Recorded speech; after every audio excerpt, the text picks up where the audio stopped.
Hello everyone, welcome to the demo of Radiated Emission and Signal Integrity Analysis of PCBs and Cable Harnesses for Consumer Electronics Applications. My name is Smit Baua and I am an Application Engineer at Altair Engineering. With me, I also have my colleague Jaehoon Kim, who is also an Application Engineer at Altair. The agenda for this demonstration is as follows. We shall first begin with providing some background of radiated emissions, which will be followed by discussing HDMI cable connection and its operation.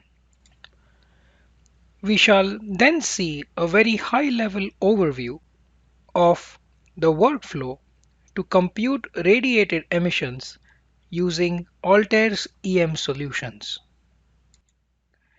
Finally, we shall then discuss each step involved in the workflow in detail, followed by the demonstration.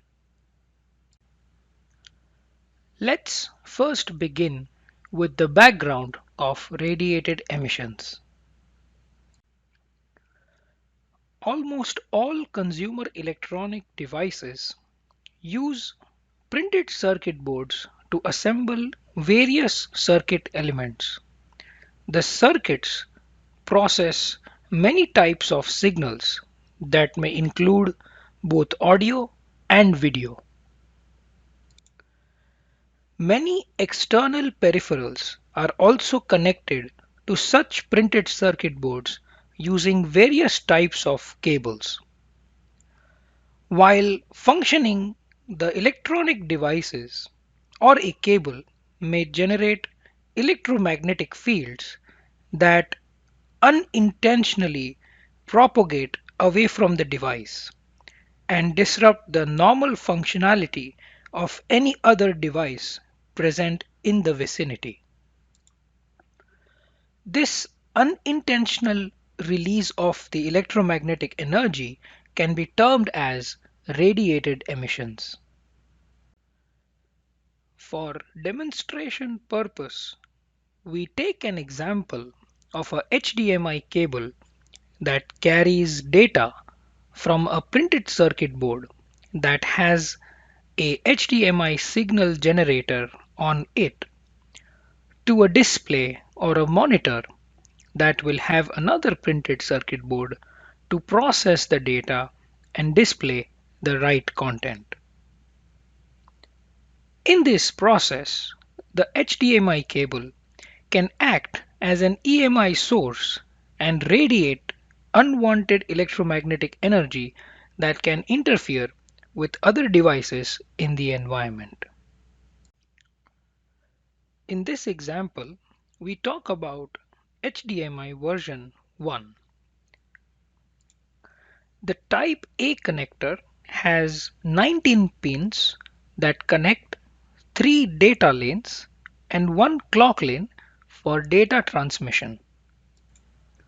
Each line is a transition minimized differential signaling line, also known as TMDS, which is generally used by HDMI video interfaces and various other digital communication interfaces. The maximum data throughput that is achieved with 3 data lanes is 4.95 gigabits per second. So the data rate associated per lane is 1.65 gigabits per second.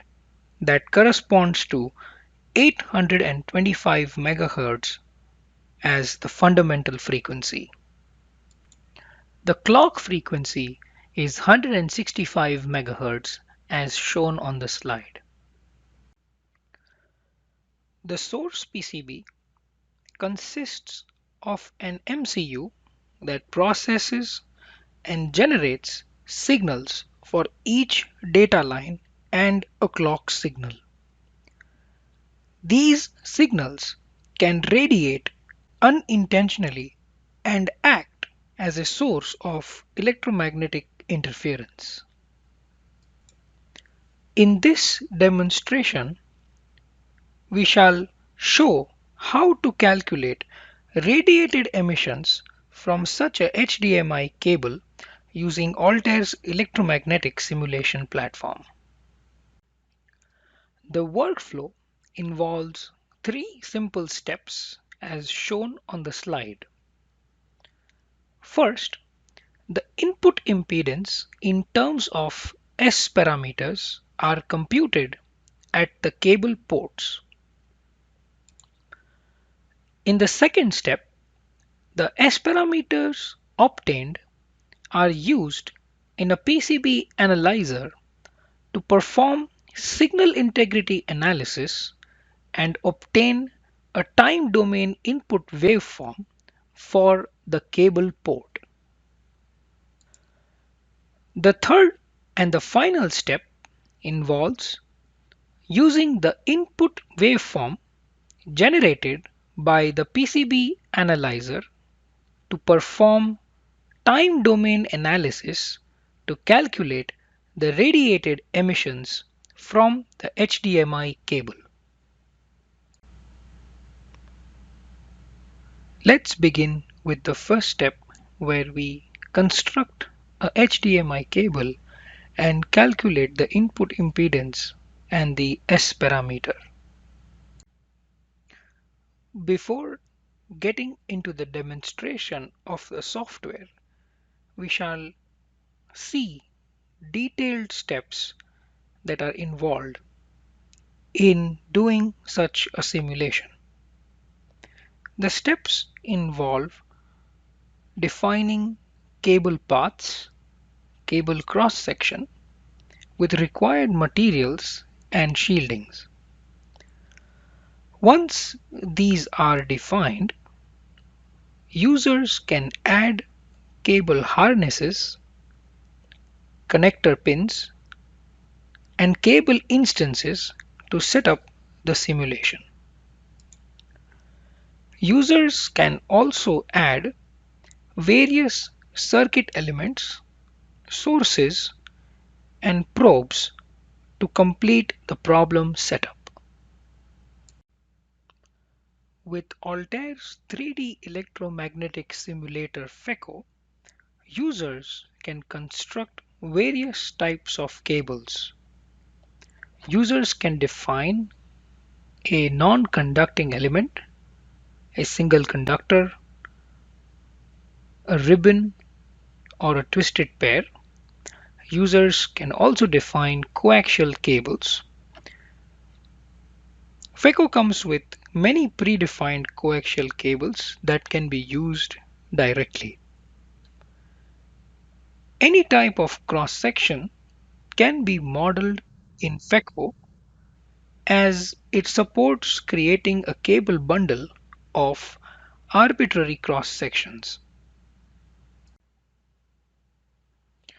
Feko also supports definition of various shield types. Users can define both braided or solid tubular shields by selecting one of the definition methods displayed on the slide. Users can define custom cable shields by specifying shield properties. Users can also specify double shield layers both with gap and without the gap. With this, we can proceed to our software demonstration. In this demonstration, I shall walk through each steps that was involved in defining the HDMI cable and setting up the simulation. We model the HDMI cable in Altair Feko. Feko is a leading general-purpose 3D full-wave electromagnetic analysis software. Feko comprises of two primary components, The first one is CAD Feko, which is used to set up the simulation. Operations like constructing or modifying the geometry, setting up ports and excitations, and frequency are performed in CAD Feko. The second component is post FICO. As the name suggests, it is used in the post-processing step to view the results and perform operations on those results. It is also used to extract the data in the required format. In this demonstration, we will use a user-defined HDMI cable as shown on the screen. Feko's user interface is ribbon-based, wherein a lot of options can be found in each tab.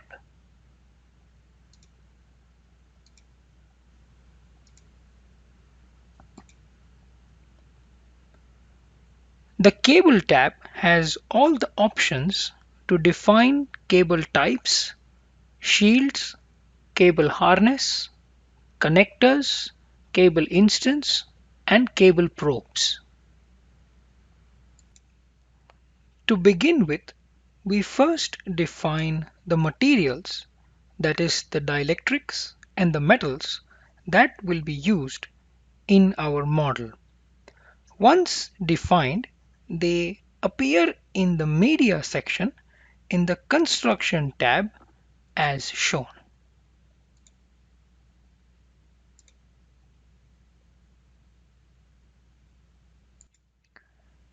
Feko also has an inbuilt material library which can be found under the Construct tab.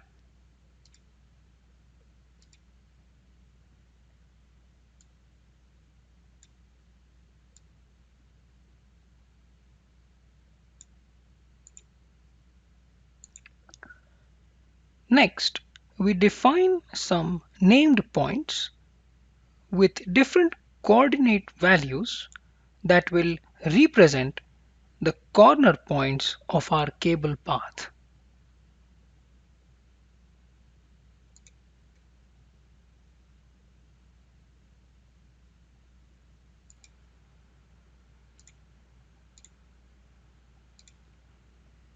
We now define our cable path using the named points that were previously defined.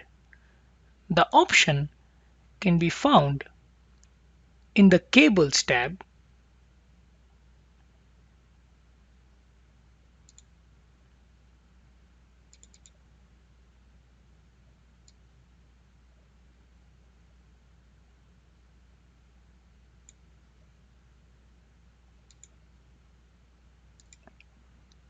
The cable path is laid in such a way that corner points have varying z coordinates, as you can see in the 3D view.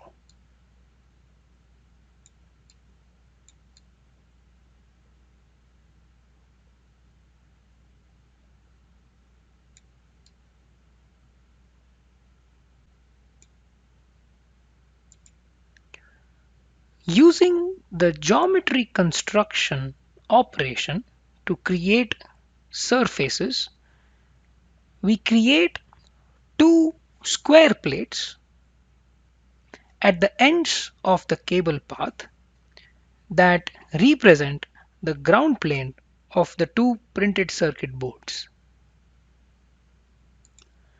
These plates can be found in the geometry model over here on the left. The next step is to define cable cross sections and the shields that will be used to model the bundle of the HDMI cable cross section. In this demonstration, we used two types of shield. Each data line is shielded with aluminium, and an overall aluminium shield is applied to the entire cable bundle. As part of defining a cable cross section, we start with defining a cross section of insulated copper wire and a twisted pair as shown.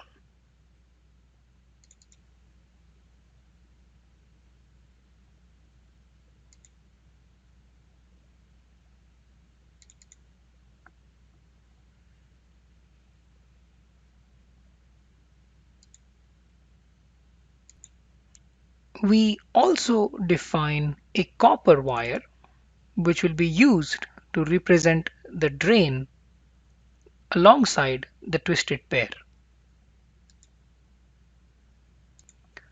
We now defined two bundles, both representing twisted pairs with drain.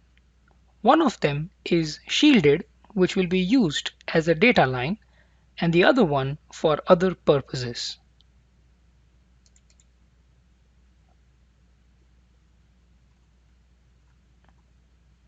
You can find that there is an aluminium shield on the outer end of this cross section.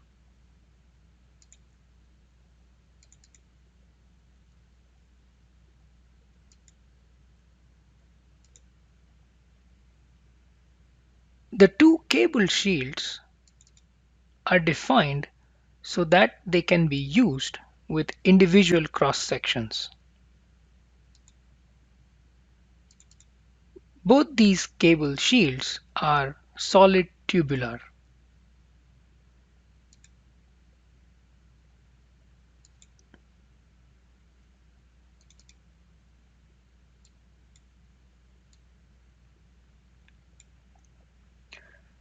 A bundle is then defined using individual twisted pairs and insulated copper conductors, as shown on the screen.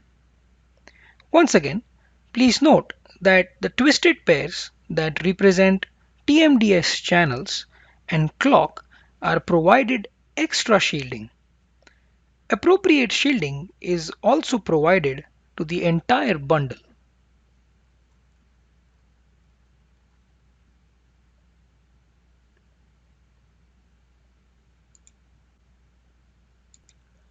This concludes defining the cable cross section of the HDMI cable.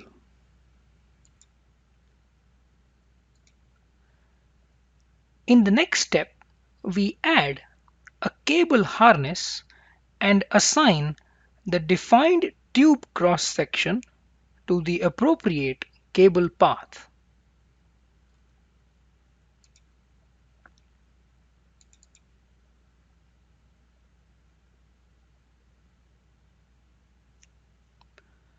On the Solution tab, we set the cable coupling properties to radiating, taking irradiation into account.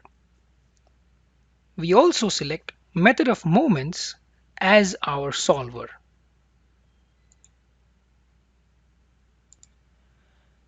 The cables are connected to the printed circuits boards using connectors.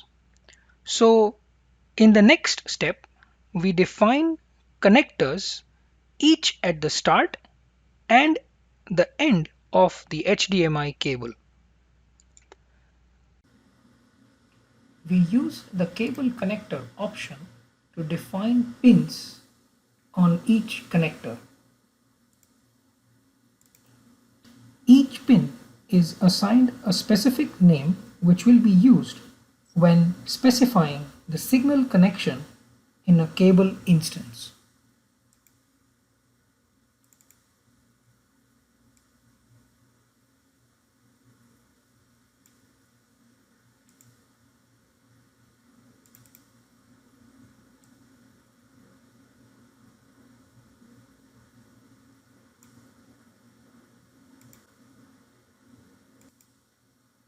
Feko automatically detects every conducting path and associates a signal number to it.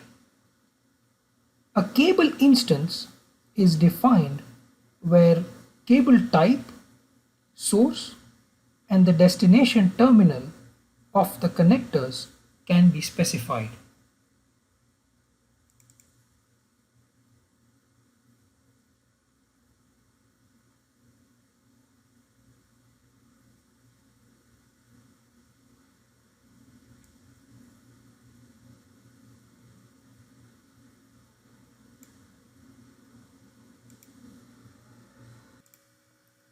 A source and a destination of a connector pin are assigned to every required signal. In the next step, we now assign ports to individual lines. For this, we shall activate the schematic view.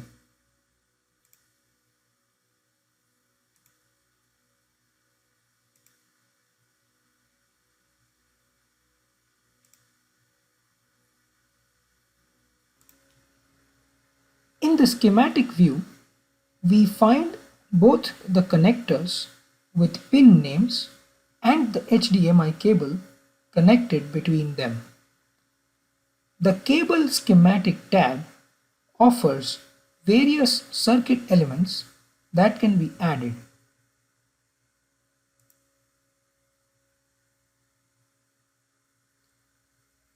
A cable port is added for individual lines as shown in the Cable Harness 1 schematic view. Individual drains and shield pins are connected to the ground to ensure strong shielding, as you can see in the schematic view. As a penultimate step, we request for S parameters with all the 16 ports active.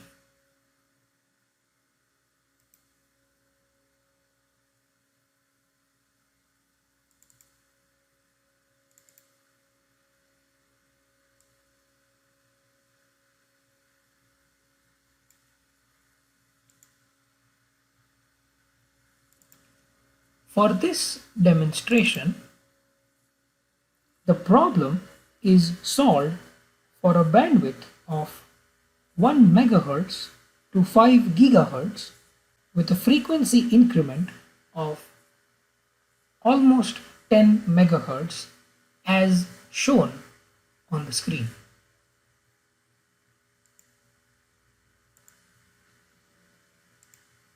As a final step, we mesh the geometry and run the Feko solver. We can use the Create Mesh option to select a particular mesh size, which is frequency dependent, and mesh the geometry. Once the geometry is meshed, we can run Feko solver by going to the Solve Run tab. Once the Feko solving is complete and the results are available, we can view the S parameters in post-Feko. Once we open post-Feko from CAD Feko, once again we see a ribbon-based user interface which has a lot of options on the top. To look at the S parameters, I can open a Cartesian plot and add the S parameter results by selecting the S parameter 1 that I created in the CAD Feko file from the drop-down menu. We can check the dB option to look at the results in the dB scale, and from the drop-down menu over here we can select the type of S parameter we want to plot.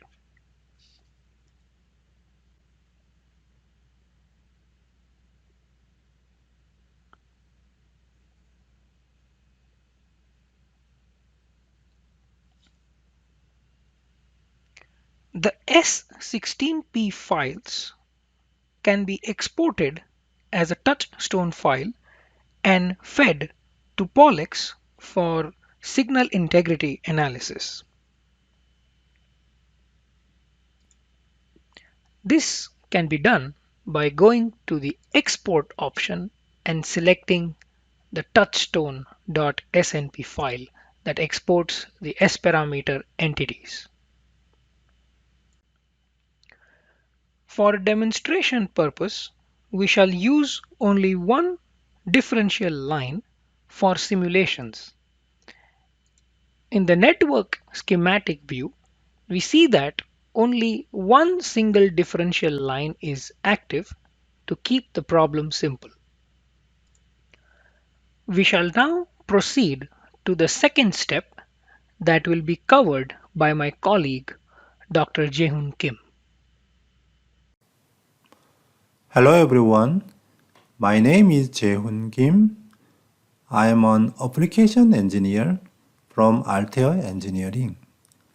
This demo is for input waveform generation applied to HDMI cable.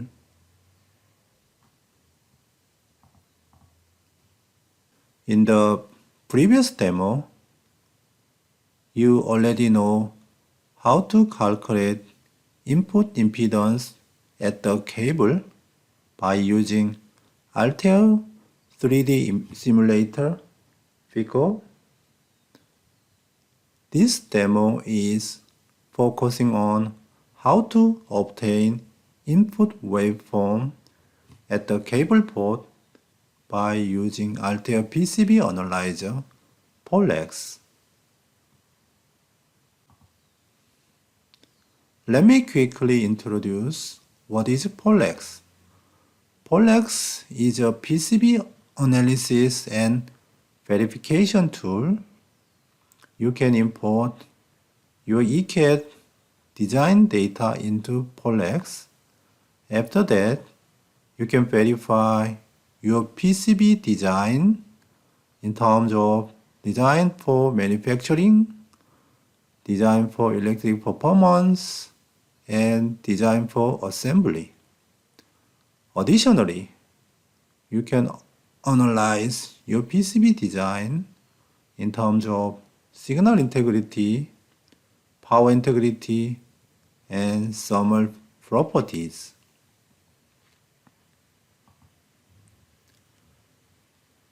These are the steps for Pollex SI analysis setting. The first step is to import PCB design data file. The second step is to set up Pollex for HDMI lines. Specifically, we are going to make the MCU work as a HDMI driver and the connector work as a receiver. The connector is terminated by the cable's S parameter given by Feko. The third step is to run Pollex SI engine to generate the input waveform for the cable input signal. For this simulation, we will consider HDMI 1.0 as a specification.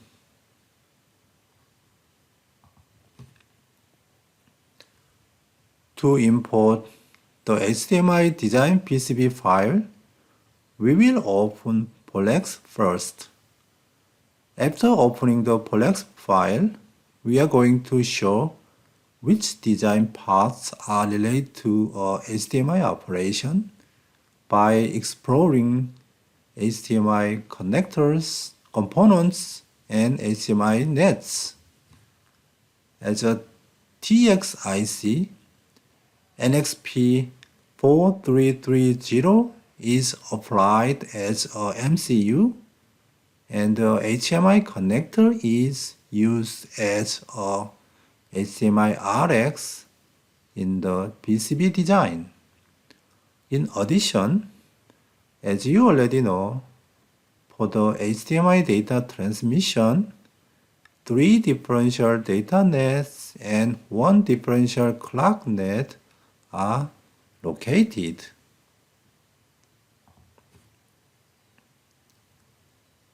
To make the designed HDMI lines operate normally, we are going to show how to assign IBIS model to the MCU chip and how to terminate HDMI connector with the cable's SMP file obtained from Feko.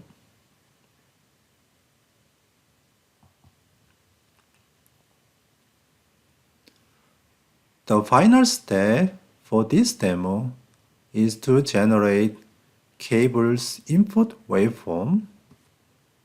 We are going to use 825 MHz digital signal as a fundamental frequency for the driving waveform at the MCU chips, and we are going to save the received waveform at the cable input port after running Pollex SI engine.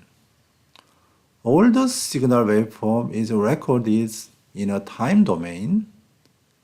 This signal will be exported for Feko's further simulation, radiation emission from the HDMI cable.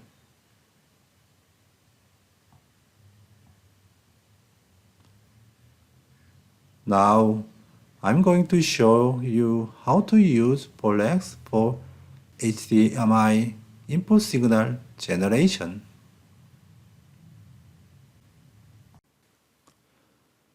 To import HDMI design file, let's launch Pollex PCB first. This is a Pollex PCB. To open your PCB design file, and file, open PCB HDMI file, and then you can explore your HDMI design using PCB Explorer.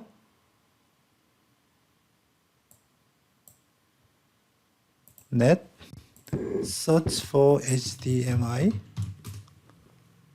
and then you can see this line. This is HDMI design net. As you already know, HDMI data are transferred by using 3 different differential data line and 1 differential clock line. So here DX0P, DX0N, and DX1N, 1P, 2N, 2P are 3 differential data lines, and TXCN and TXCP are 1 differential clock line. You can display here in your design file. Okay, and then also you can use Pollex Net 2D 3D viewer to see the HDMI design exclusively. And then you can see this is a 2D view, and then you can also see 3D view of this HDMI design.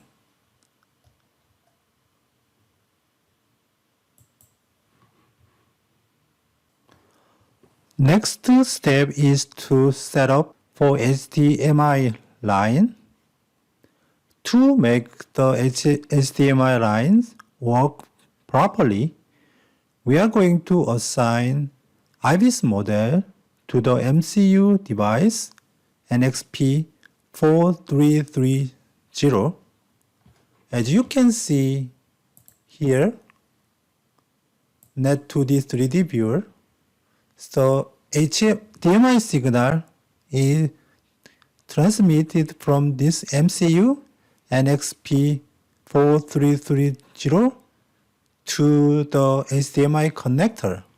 So we are going to set up MCU with IBIS model. So let's go to Property, Parts. Let's sort out using pin count. And then double click IC NXP4330. And then click on Device Model Files. And then add IBIS model.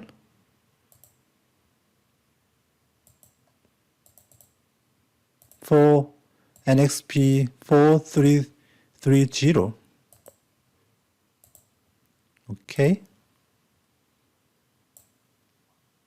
Okay.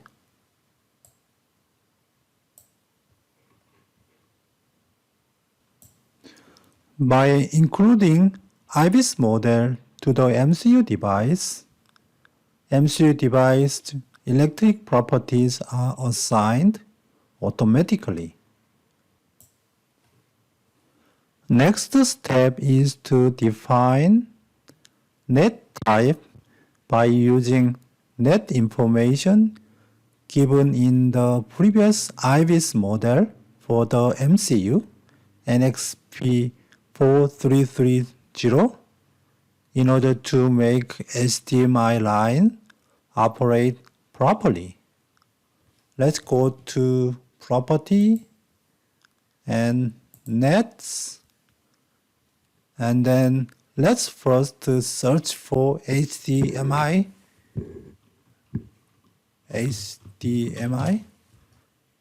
Search, and then this is the HDMI line.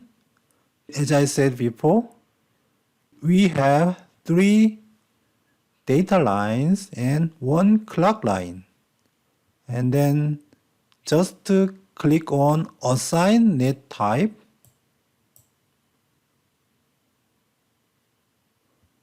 Okay, let me do it again. Search. So as you can see here, these 9, right? The net type is changed from single-ended line to differential signal because HDMI lines are differential signal.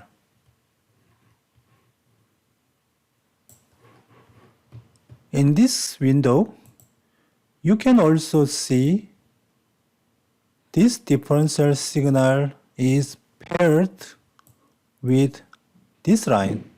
I mean, MCU HDMI TX0P is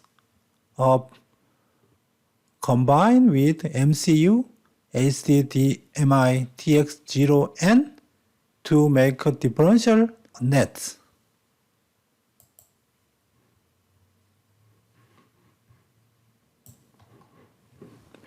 Because the HDMI lines are composite net, which means 2 lines are connected via resistor, so we need to define the HDMI line with composite net setting menus. So let's go to Property, Composite Net, and then you can find HDMI line using this search menu. Search HDMI. So as you can see here, this is a TX0N 0P. This is a 1 differential data lane, and TX1N 1P is a second data lane. The third data lane is TX2N, TX2P, and then TXCN and TXCP is clock differential lane. So here we need to also change net type. Let's double click 0N, and this should be composite differential negative and differential pair net is 0p, right? Okay. And then next one is TX1N. This is also differential negative and pair net is 1p. Okay. And then next one is 2n, dx2n. This is a differential minus and differential positive is tx2p. Okay. And then finally, the clock lane.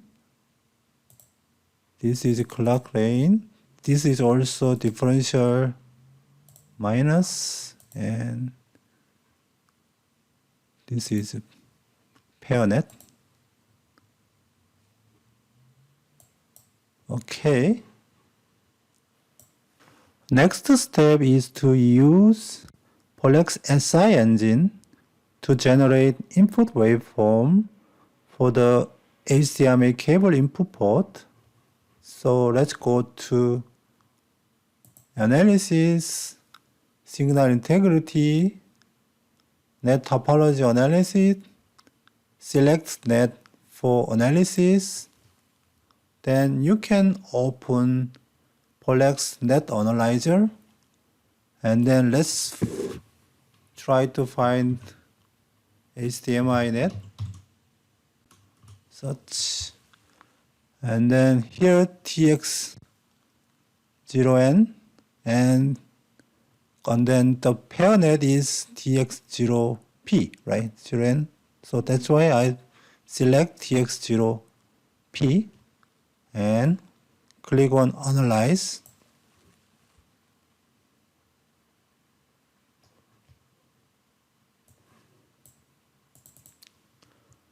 So this is TX0P and the below line is TX0N.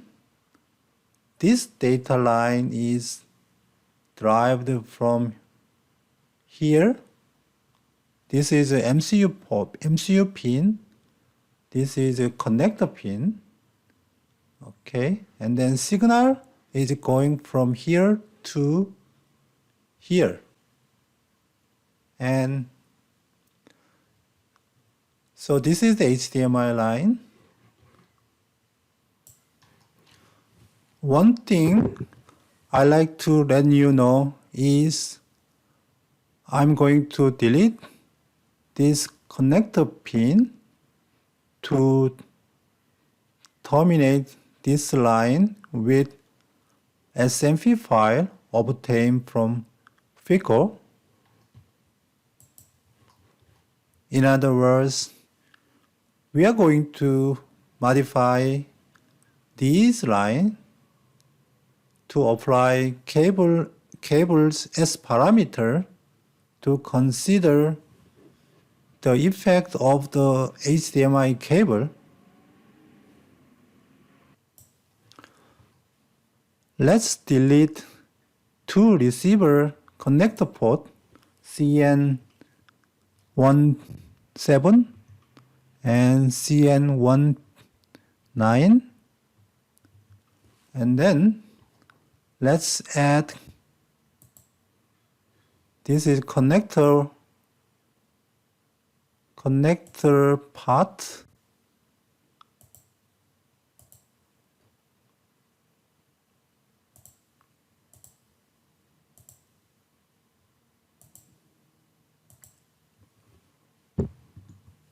This connector represented by S parameters obtained from Feko. So let's change the name.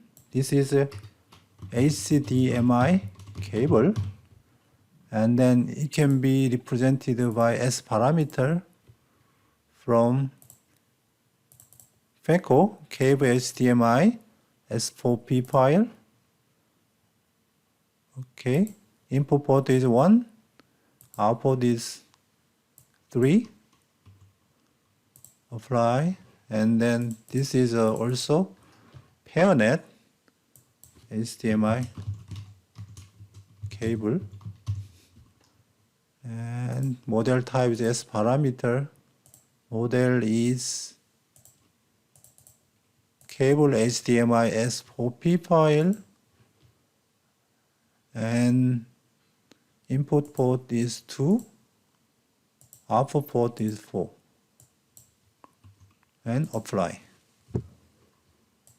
Then let's add resistor to terminate this cable. This one, and then ground, ground.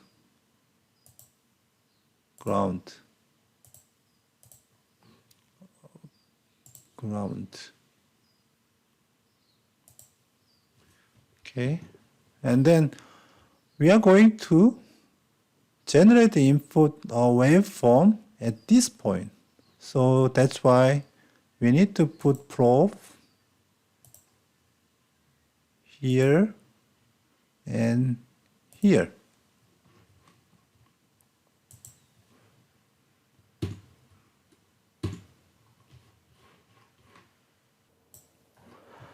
To give more SI setting, let's go to analysis, network analysis, and then this is the net we already selected, and then pulse period, we need to change the pulse period to send the fixed frequency signal. So the pulse data rate, the pulse frequency is 825 megahertz. That's why the pulse period should be changed 1.212 nanosecond. This is a nanosecond, and then you can check the input pulse configuration like this, 1010. Okay, and then device model, the model type, model file define the MCU driving pin. It can be inputted, okay, previously. So by using IBIS model. Okay, and then the wave type, the result type is waveform. You can also check eye diagram or network parameter. For further Feko simulation, we are going to have waveform as an output, and then simulation time is 5 milliseconds. And then after that, we can start this simulation by clicking on Analyze button.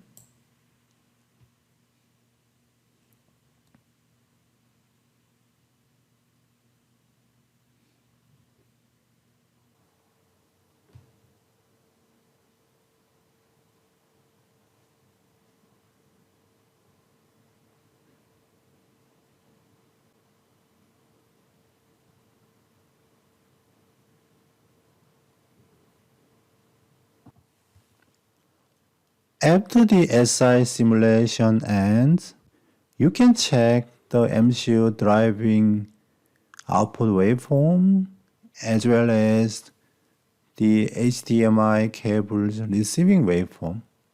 In this waveform viewer, U1, B24 and U1, A24 are the driving waveform, and probe 1 and probe 2 are the receiving waveform.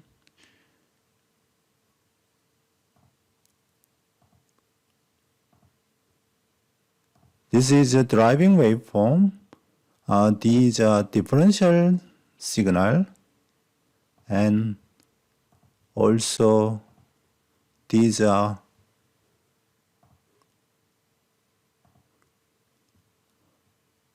receiving waveform. You can change the color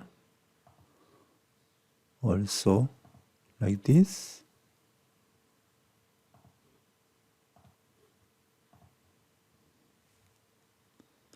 As I said before, these are the time domain signal. X-axis is from 0 to 5 nanosecond. Y-axis are voltage.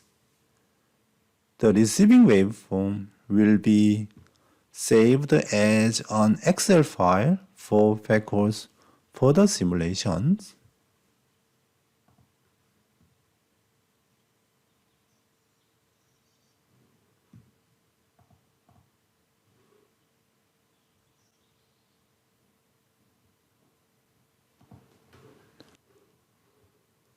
This column is time, probe 1 and probe 2 are the input waveforms for the HDMI cable.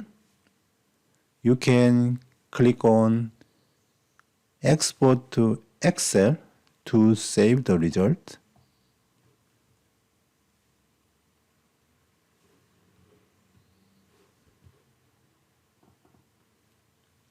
If you want to obtain waveform for different data lines, you can repeat the same steps. This is all for the step for HDMI cable input signal generation. Next demo is for Feko's cable radiation emission simulations. Thank you for your attention.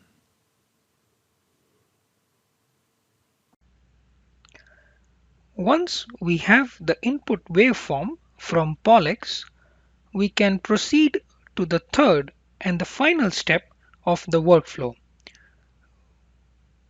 In this step, we feed the time signal to perform time domain analysis as a post-processing step to observe the radiated emissions emitted by the cable. Let's discuss the steps in details that computes the radiated emissions. In our previous file, we had requested for S parameters and did not need any excitations. So first, we would add a voltage source or define the required excitations at the required port and terminate others with 50 ohms. We then request for near field results that calculate values of electric field and magnetic field for the areas requested. Once the solution is ready, we shall perform time domain analysis after defining the timing signal in post-Feko. Before diving into the demo, I would like to provide a little background on time analysis in Feko. Feko has multiple solvers embedded into the suite. These solvers include well-known full-wave solvers and asymptotic solvers. All the solvers in Feko are frequency domain methods except the finite difference time domain solver. However, it is always possible to convert the frequency domain results to the time domain in post-FICO. This is done as a post-processing step where user specifies the input time pulse in post-FICO and FECO automatically converts the frequency domain results to time domain. There are multiple options available to define An input time domain signal in Feko, users can define triangular, ramp, exponential, or a Gaussian pulse as shown on the screen. Users can also specify the points manually or import it from a text or a CSV file. In this demo, we shall import the CSV file created by Pollex in the step 2. With this information, we can now start the demonstration of the final step of the workflow. We use the same simplified version of the file to carry our simulation. We request for a standard configuration by going to the Request tab.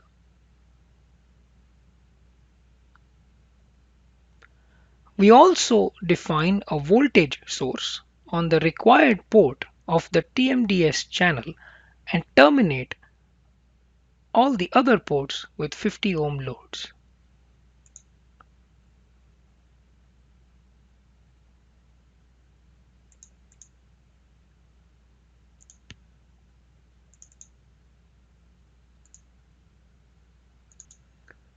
For this demonstration, I have requested for two near field results as shown. One is a cylindrical request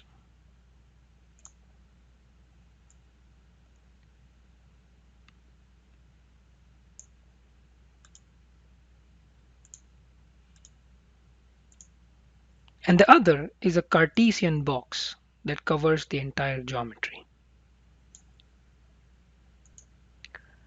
Users can define near field requests with multiple options that are available as shown.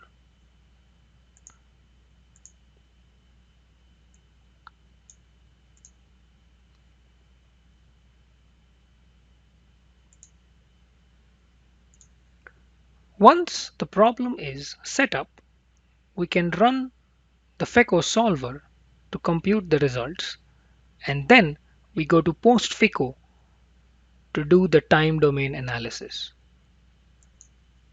As the results are available, we can open post Feko and go to the time analysis tab to define a new time signal. Click on new time signal and a new window appears as shown. From the drop-down menu, while defining the signal type, we select Specify Points manually. The time axis unit can be seconds. We click on Import Points and then click on Browse to select the required file.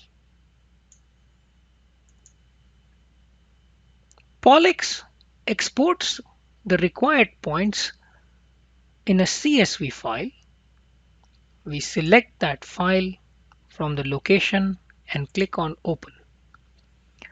Click on OK to find the signal's amplitude versus time plot on the bottom.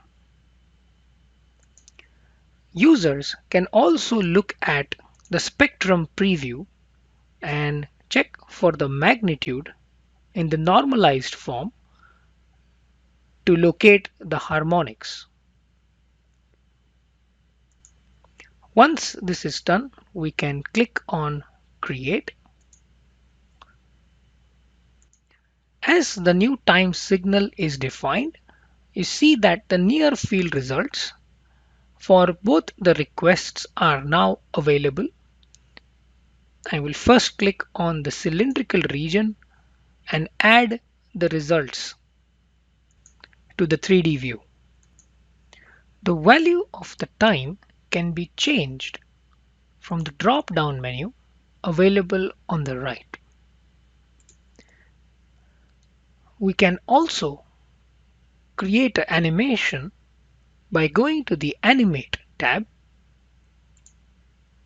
changing the animation settings as required, selecting time step as the animation type, and then click on play.